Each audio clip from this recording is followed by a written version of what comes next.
não sei se já aconteceu contigo, mas no começo da minha carreira acontecia com muita frequência. Eu ia desenvolver um flyer para eventos, por exemplo, e eu levava 2 dias inteiros para desenvolver aquele flyer e nem sempre eu ficava satisfeita com o resultado. Muitas vezes eu encaminhava o projeto para o cliente e lá vinham mais alterações e eu passava mais um dia inteiro trabalhando naquele flyer. Isso me gerava muita aflição e incômodo porque eu pensava, poxa, eu fiquei 3 dias inteiros trabalhando para receber R$120, que era o que eu cobrava na época. Ou até mesmo quando eu ia desenvolver um criativo para mídias sociais, um criativo simples, com poucos elementos, e eu passava 2, 3 horas para desenvolver aquele criativo. E aí eu sempre pensava, quanto que eu vou precisar trabalhar para receber um valor legal na minha profissão? Por mais que eu recebia, logo no meu começo da carreira, mais do que eu trabalhava como CLT, por poucos criativos, eu demorava muito para fazer e eu sempre sabia que eu tinha potencial para mais. Talvez hoje você que é designer iniciante esteja passando pela mesma coisa.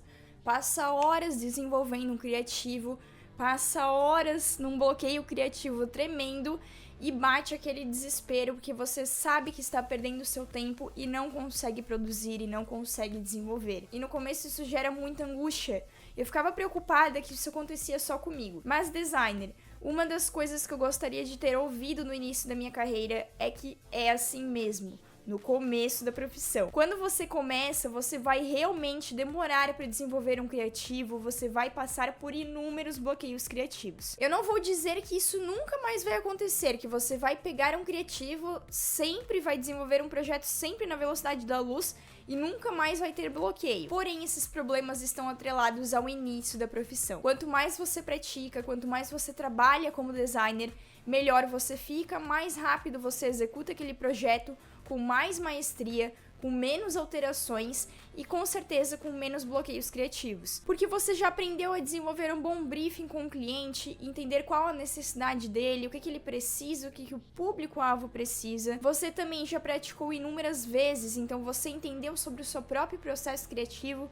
A gente sabe que cada designer possui um processo único que precisa ser respeitado também, e o seu flow de criação fica muito melhor. Então não se preocupe se nesse momento você está demorando muito para desenvolver um criativo, porque aos poucos isso vai melhorando e você vai ficando cada vez mais rápido. E outro motivo que me fazia travar, bloquear e demorar muito no início da minha carreira não era somente o motivo de eu ser iniciante, mas sim porque eu sabia mexer apenas na ferramenta de criação, que no caso era o Photoshop, e não entendia sobre os princípios de design gráfico. Eu não sabia que eu precisava de um estudo para escolher uma fonte. Eu não sabia que eu precisava estudar mais, que existiam teorias para escolher uma boa cor. Eu não sabia que existiam regras, teorias para fazer um bom posicionamento dos elementos em uma imagem, em um criativo. Eu achava que o designer gráfico escolhia as coisas por intuição. Depois que eu desbloqueei esses conhecimentos sobre os fundamentos, tipografia e as cores, eu passei a produzir muito melhor. E se você ainda não tem esses conhecimentos e está iniciando no design gráfico agora, eu fiz um curso baseado nestes conhecimentos, porque eu sei que foi um dos meus maiores problemas, dos meus maiores desafios no início da minha carreira. Se você quer iniciar agora do jeito certo, eu vou deixar o link na descrição do meu curso chamado Start Graphic, que é um curso de design gráfico para iniciantes. Agora que já acalmamos o seu coração em relação à demora para desenvolver um criativo, em relação aos bloqueios, eu queria te dizer que se você está vendo outras pessoas, outros designers que fazem um trabalho muito pior que o seu, que você tem certeza que fazem um trabalho pior, tendo muito mais clientes, não se desespere também. Isso é perfeitamente normal e o que diferencia você do outro designer não é o conhecimento de design gráfico, mas sim o conhecimento em vendas. Conhecer sobre design gráfico não basta caso você deseja ter uma carreira como freelancer. Você precisa aprender a vender, entender um pouco sobre marketing digital. Como você é um prestador de serviços, ter esse jogo de cintura com os clientes, saber se comunicar, saber conversar, oferecer o seu trabalho, ir atrás do cliente quando ele para de responder a mensagem, é essencial para você conseguir fechar um job. No começo, as pessoas chegavam até mim, pediam um trabalho e eu me sentia um pouco travada. Eu dava minha proposta e não falava mais nada com o cliente. Isso é um erro muito grave. Depois que eu comecei a estudar um pouco mais sobre vendas, eu fui entendendo que eu precisava virar amiga desse cliente, conversar, trocar uma ideia, para esse cliente se sentir seguro comigo e fechar o tão sonhado contrato. Então, designer, se tu quer ter um bom relacionamento com os clientes, tu quer fechar mais projetos, saber vender é essencial. Por mais que tu tenha um portfólio incrível, você precisa desse conhecimento para conseguir alavancar a sua carreira. Então eu te indico fortemente você buscar esse conhecimento, tanto aqui no YouTube quanto no Instagram, com profissionais da área e até mesmo a leitura de livros. E assim que você adquirir essas habilidades de vendas, vá implementando isso no seu processo. Não deixe esse conhecimento passar sem aplicá-lo. Você vai ver que você vai conseguir mais clientes e que são poucos os clientes que vão passar pela conversa com você no WhatsApp, pela reunião com você e não vão fechar projetos. E talvez você seja aquele designer que já fez inúmeros cursos de design gráfico e ainda não conseguiu colocar em prática, ainda não conseguiu desenvolver um portfólio e fechar clientes. Te digo uma coisa que eu diria para a Nadine do passado: não fique pulando de galho em galho, não fique pulando de curso em curso. Você precisa fazer um curso de design gráfico e aplicar aquele conhecimento. Depois que você já aprendeu as bases, os fundamentos com o Start Graphic, aplica isso no teu trabalho. Coloca nos teus projetos esses conhecimentos. Faça projetos com todo esse conhecimento, porque você vai usar ele no resto da sua carreira. Depois que você fez esses conhecimentos que você aplicou, aí sim você pode avançar. De repente você pode ir para um curso de uma área de atuação específica. Fez o curso, não pula para outro curso de outra área de atuação. Aplica aquele conhecimento que você adquiriu.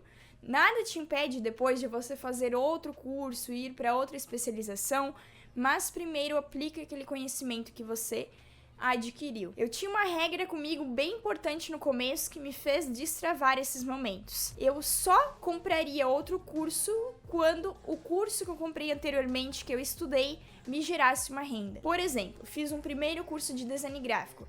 Eu vou aplicar aquilo nos meus projetos, eu vou vender esses projetos para os clientes, e aí sim, quando esse dinheiro render, eu vou pagar outro curso com o dinheiro dos meus projetos de design gráfico. Isso vai te ajudar muito a entender que a profissão gera sim dinheiro quando você sabe o que está fazendo com o teu conhecimento, e além disso, você vai entender o valor que um curso tem.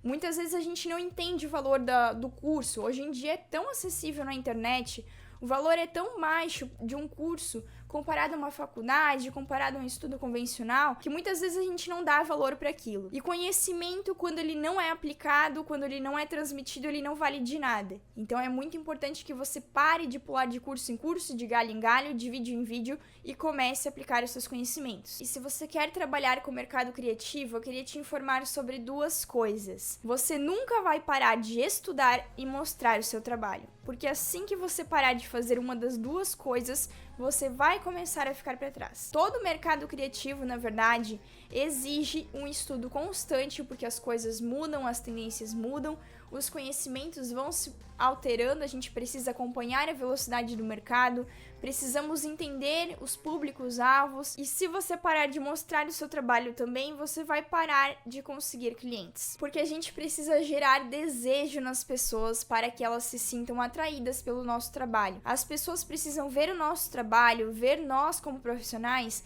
e pensar, eu preciso daquela pessoa para cuidar da minha marca. Quando eu comecei no design, eu não mostrava o meu trabalho. Isso não significa que eu não tinha portfólio. Eu tinha sim um portfólio, mas eu não aparecia nas redes sociais. Eu não mostrava pra ninguém. Porém, eu fui ter clientes porque, apesar de eu não aparecer nas redes sociais, eu falava do meu trabalho para as outras pessoas. Eu conversava com amigos e aí sim, nessa conversa, eu mostrava o meu portfólio. Então eu fui tendo esses primeiros clientes por conta disso, por conta de falar sobre o meu trabalho. Mostrar seu trabalho não necessariamente envolve você aparecer nas redes sociais, mas também você falar sobre o que você faz com as pessoas. E isso é uma coisa que nunca dá pra você parar de fazer, porque teve alguns momentos da minha carreira, logo no início, quando eu trabalhava como freelancer, que eu fui tendo clientes e mais clientes e mais clientes, e um momento eu percebi que estagnou. E por que estagnou? Porque eu parei de falar e mostrar meu trabalho por achar que eu não precisava mais, por achar que eu já tinha clientes suficientes. Isso é um erro. Por mais que você esteja com a agenda lotada, agenda cheia, não deixe de mostrar o teu trabalho, não deixe de falar sobre o teu trabalho para as outras pessoas. Isso é uma coisa que precisa ser feita constantemente para você ter clientes sempre e bons clientes. E quando você tá com a agenda cheia, é um sinal que talvez você pode aumentar o valor do seu trabalho e pegar clientes cada vez melhores, empresas cada vez maiores e projetos cada vez mais relevantes. E designer, você é um prestador de serviço. Você está vendendo seu tempo. Então vai chegar um momento que você não vai conseguir atender mais clientes, que é o momento que eu falei anteriormente no tópico anterior. E aí sim é o momento de você melhorar a qualidade do seu trabalho, cobrar mais pelos seus projetos e fazer essa separação dos clientes. Ir enxugando, filtrando os clientes que você vai trabalhar. A partir do momento que eu entendi que eu estava vendendo meu tempo, virou uma grande chave na minha cabeça, porque eu passei a valorizar ainda mais as horas do meu trabalho, valorizar ainda mais os meus projetos. E é isso que você deve fazer, valorizar cada dia mais. Se chegou num ponto que o seu trabalho está super valorizado e você sente que pode dar um passo maior, talvez seja o momento de você contratar uma pessoa para trabalhar com você, começar a desenvolver uma agência. Eu não tive o desejo de fazer uma agência, então eu passei a compartilhar meu conhecimento na internet. Existem inúmeras formas com as quais você consegue crescer profissionalmente. E é muito importante que você, como designer, tenha esse pensamento ambicioso também. Já pensou você desenvolver uma agência e chegar um momento que você não vai mais desenvolver projetos, você vai apenas gerenciar? Isso não significa que você deixou de ser designer, mas sim que você pegou todo aquele conhecimento, toda a sua trajetória como freelancer e expandiu isso. Então é muito importante entender que vão chegar momentos que talvez você vai ficar estagnado, porque você já vendeu 100% do seu tempo. E aí são momentos que entram estratégias de negócios. Você precisa entender que o seu negócio está crescendo e você sozinho já não consegue mais dar conta de tudo. Quem sabe você vai sair com uma agência super renomada, super famosa, mas precisa se permitir isso acontecer, identificar os sinais e ver que você precisa dessa ajuda para continuar evoluindo. Designer, eu espero que todos esses conhecimentos tenham te ajudado de alguma forma, você esteja menos preocupado agora e que o teu coração também esteja mais calmo nesse momento. Se eu tivesse ouvido todas essas coisas no início da minha carreira, eu tinha diminuído bem mais a minha ansiedade. Tem muitas pessoas que ficam ansiosas por conta disso e acabam desistindo da profissão achando que design é só isso. Mas existe uma infinidade de coisas e de barreiras que precisamos superar no início da profissão para conseguir crescer. Não esquece de deixar o teu gostei aqui nesse vídeo, ele é muito importante para que o YouTube distribua esse conteúdo para outras pessoas. Não deixe de comentar, eu leio todos os comentários de vocês, pode ser que eu não consiga responder todo mundo, mas eu sempre leio as opiniões de vocês e eu adoro conhecer cada um. Eu vou ficando por aqui, agora eu vou deixar na tela 2 vídeos para você continuar aprendendo design gráfico. Um beijo e até a próxima!